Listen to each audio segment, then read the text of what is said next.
Knife dope. More dope. Come and get your fix. What's up, fuckers? Your boy's back with a fresh batch of dope. Knife dope. That's right, people. The hits don't stop. Got some more dope that landed today. Or this one landed the other day. This landed today. But I'm in a shitty mood. And I ain't gonna lie to you. Yep. I was expecting some premium dope today. Some shit that dropped last week. A couple of knives that dropped. 3 knives that goddammit dropped last week. And they were all showing that they would be delivered today. But USPS has been fucking with my emotions as of late. All of a sudden, this shit shows up. Which I wasn't even waiting for. You know? In case y'all are wondering why I'm in such a shitty mood. Besides that, I had to deal with this today. Hope you guys watched that video. But I digress. We're going to try taking this from the top. Hopefully these will put me in a better mood. But we about to find out.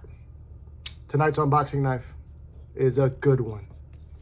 This is a discontinued Spyderco that's in my collection. And I feel fortunate enough to have this.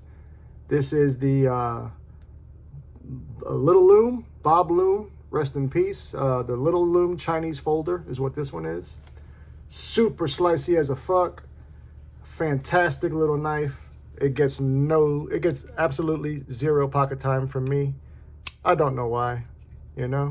Maybe because it is discontinued, I treat it more as a collection piece. And it's kind of relegated to desk duty. But tonight that all changes, goddammit. We cutting some shit with it.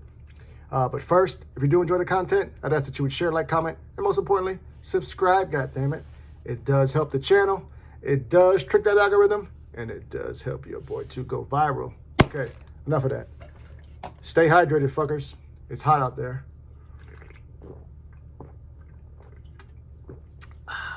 It's my favorite flavor for LaCroix, the mango. Okay, this is from the Pass Around group. This came to me courtesy of Casey from Knives Fast, aka Egg. I'm fucking with you, Casey. He hates that shit, by the way, so I would recommend you don't call him that. But nonetheless, let's stay focused. This right here is a knife that I sent in for some warranty work. If you guys know who that gentleman is, you know who he is. If not, you're about to find out.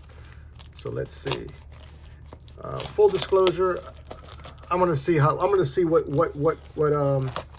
they ended up doing on this, because I tried to get a little bit of information. I can see he must have used the same box. I tried to get a little bit of information from him. Number one, it took me forever to get a hold of these people. They would not reply to my I think I sent about 4 or 5 emails and messages on Instagram. They wouldn't reply, man. I couldn't get, you know, the fucked up thing was they would reply on like a post. If I gave like a thumbs up or said, oh, that's bad, I would get heart emojis and shit like that. But anything to do with fucking trying to get this figured out, it was crickets. But finally they did reach out. He had me send the knife in, which I did. It was radio silent for like about a week or 7 to 10 days. I reached out. All of a sudden he tells me, oh yeah, I mailed that out to you 2 days ago. It was like the lack of communication. It's just a little frustrating, but hopefully if everything's fixed, we can put that behind us. Enough of the suspense. Let's see what this is.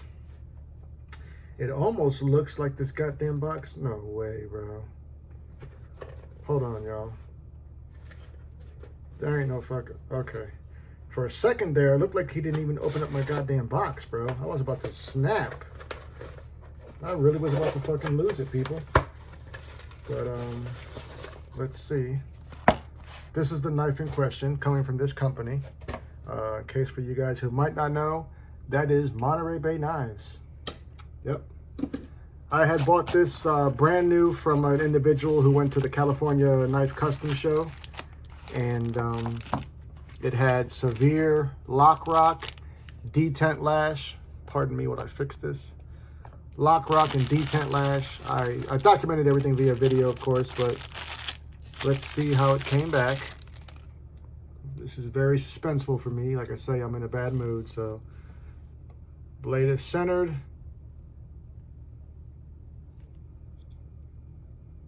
Detent lash for the most part is gone. Okay, he fixed it. And another thing that aggravated me was, you know, I had asked him, I said, well, what did you do? No reply, nothing. Didn't tell me what he did. So, you know, just the lack of communication from this company is a little bit underwhelming. I don't think I will, with customer service like that, you know, I'll spend my money elsewhere. I promise you I will. I ain't got time for shit like that, you know. This knife was, I think, $225, $250, somewhere in that range. And it's just like, you know, they're quick to take your fucking money. But when it comes time to, you know, rectify a situation, some of these companies, you know, they don't hold up their end of the bargain. But that being said, there are phenomenal companies out there that will fucking treat you like a king even after you purchase the knife, and they'll listen to your complaints, and they'll make it right. And so I do want to give a shout out to some of those companies. Some of the ones that come to mind quickly is going to be Mr. Lundquist, Jacob Lundquist, Devo Knives. Those are just two companies that I can think of. Oh, Asher Knives is another one. Even Bridgeport Knife Company, 395. I've had interactions with all those companies, and they have made everything right. So there are companies out there that actually care about customer service. And I am happy that the knife is fixed. I don't know what it is he did to fix it. Hopefully it stays that way. But yeah, I got it back in the collection, which is the most important part. This, in case you guys didn't know, this is the old guard. I have a feeling he just replaced the liners, is what I'm thinking. This is an inset liner lock, titanium scales, ZDP 189 is the blade steel. Fantastic knife, it really is. But it was having lock failures. You know what, fuckers? I'm tempted to, you know, fuck it. I'm not even gonna worry about it. I feel like spine whacking it because it was failing on a little bit of spine whack, but I don't wanna. Yeah, I think he changed the liners. Yeah, we're good. Now I can start trying to break this knife in a little bit more. It's on washers, so it's not your typical drop shutty action. But yeah, there we go. This might go in the pocket tomorrow or Wednesday for Warncliffe Wednesday. There we have it, the MBK Old Guard. Okay, my mood is changing a little bit now for the better. So let's go continue on to this next, goddamn 8 minutes. I'm burning y'all up, ain't I? Okay, let's pull out that little Chinese fucker, little Chinese folder. Put it back to work. Casey is part of the pass around group that was created by the General Lefty. Y'all know who the fuck that is, one half of Devo. And he's in the group. I had met Casey for the first time at Blade Show. And he was a good guy, you know. I kind of, there were a couple guys that I had developed an idea of how they were going to be, whether that was good or bad. You know, I'll leave that to myself. But he was good. You know, he was one of the guys who surprised me, and he was a good guy in person. So I took a liking to Casey. But enough about him. He ain't important, goddammit. This is what's important. Kitua. I think this is called the Griffin or some shit like that. As a matter of fact, that's what it should be. Let's see if we got any love notes. We don't. We got this though, whatever the fuck that is. We've got a sticker. Is that a tattoo? Might be a goddamn tattoo. I don't know. And I think this is the Triad. I don't think that's what they sent me. That would be pretty beautiful if it is though. No, that's not what they sent me. They sent me this thing, which is called the Griffin. This comes in at $250. Of course, it is manufactured overseas. The designer on this is a guy by the name of David Jin. Let's take a look at this thing. This looked, this isn't necessarily my jam, you know, like I don't get drawn to knives like this, but it was interesting and I wanted to check it out, you know, for the channel. We can see here that our blade is centered out the gate. You know, it's got a, it's not that heavy. I'd guess, you know, over 4 ounces for sure. But we can see here we've got the brand on the pocket clip. Got a little logo right there on the, right there by that cutout. We've got multiple deployments. I'm gonna do the cutout first. Oh no, wait a minute. Oh yeah, I forgot. These plunge lock button locks, their D10 is horrible, but this one feels extremely light. But I can, if I give it some, you know, give it some purpose, I can get it out there. Let's try these flippers. There's the traditional flipper. This front one's a little bit, I can deploy it, but what the fuck is that? I guess that's a choke up spot, but the way they did it, it's like kind of pokey in a weird way. I don't know. There's quite a bit of milling there on those titanium slabs. The button lock feels a little bit springy. Yeah, I can easily fling that shit out. But that's the most case with most button locks. There are a few out there that don't do that, but here it is up close and personal. We've got this integrated lanyard hole for the weirdos on the back spacer. Got some milling, some jimping there. It's kind of futuristic looking, you know, got like a harpoon drop point blade shape. It looks decent, and the blade looks pretty cool. I'll give it that. 250 bucks. We've got, let's go over some of the specs right quick. Overall length on this Griffin is 8.52 inches, so it is a full-size knife. The handle length is coming in at 4.97. We've got a blade length at 3.55 inches. Our blade stocks coming in at 1400s.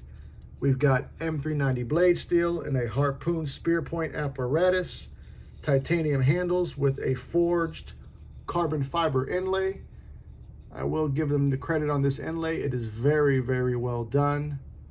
I can feel a little bit of the, it raised right here on that transition, but then the rest of it on the sides and everything else is very, very smooth. They even got that same carbon fiber inlay underneath the pocket clip. We've got the word Griffin right there. I do know a little bit about, actually, I know one thing about this David Gin, which is the design. Uh-oh, y'all see that? Watch this. Look at this. I can fail this fucking knife every time on the deployment. And just so you see, I'm not hitting the button. If I give it any amount of force on that deployment, God, that's horrible. Let me back up a little bit so you fuckers can see. Look at what I'm doing. All I'm doing is giving it the finger. If I go slow and light, but if I do any amount of thrust, let's see if I go middle finger. See, I can get more thrust with that pointer. That's from all the throughout my years. Finger popping. So I got a strong goddamn pointer. But anyways, man, let me stop. I'm acting like a fool right now. All right, fuckers, let's put up some knives for some size comparison. Basically, a little bit of knife flexing. We're already at 14 goddamn minutes. All right, let's put up a button lock that's doing it right. Far, far cheaper at that. This is the unofficial knife of the channel. I guess we're going to call this my overseas knife of the channel. How about that? CJRB Echo, baby. Knife Center exclusive. So we can see here that the Griffin is quite a bit larger than the Echo. But just for clarity, okay, I'm going to do the same thing with this one. Look at that. Look at that. I am flicking the fuck out of this knife. You see it failing? Right? Look at that. Let's do this one again. Okay? Watch. Look at that. Yeah. $250 fucking dollars. We're talking $100 for this version, $55 for the stainless steel. But I digress. You people pay what you want to fucking pay, okay? Next one. We're talking about this beautiful thing. The legendary Kaiser Cormorant. This one is the green micarta. I was gifted a cormorant to give away for the channel too. So one of you lucky subscribers will be getting that one. So we can see here that the Griffin is towering over these two knives. Let's put up some mo, shall we? As my little old lady in the back is coughing up her lung, that poor animal. How about this beauty? This one is the Wee Vision R.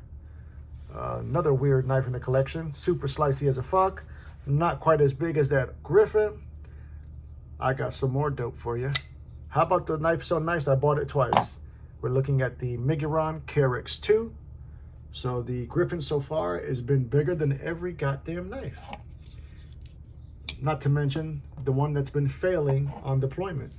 But that ain't what we're here to talk about. Let's get to two more. Last two. American dope. Gotta have it. We're looking at the Spyderco Shaman. So the Shaman is just a bit smaller than the Griffin, but not much. Last but certainly not least, taking it back overseas, we've got the Vosteed Corsair. I like that Corsair. I ain't gonna shit you. I like it. So we can see once again the Griffin is towering over the Corsair. Well, fuckers, what do you want me to say? You know, I've said a lot. Today has been nothing but underwhelming knives that I've been sent, you know, from this pass around group. But the good thing is at least I'm able to, you know, consider yourself lucky because at least I'm going to tell you what the fuck it is, how it is. I ain't never going to shit you. I ain't never going to lie for nobody. If it's shit, I'm going to tell you it's shit. If I think it's good, I'm going to tell you I think it's good. This right here, I don't know if this is something that is a consistent issue, but you do have to consider that this is the specimen that they were passing around, that they wanted us to experience. You would think that this would be one of their, you know, one of their best specimens or versions or prototype, whatever the fuck, you know what I'm saying.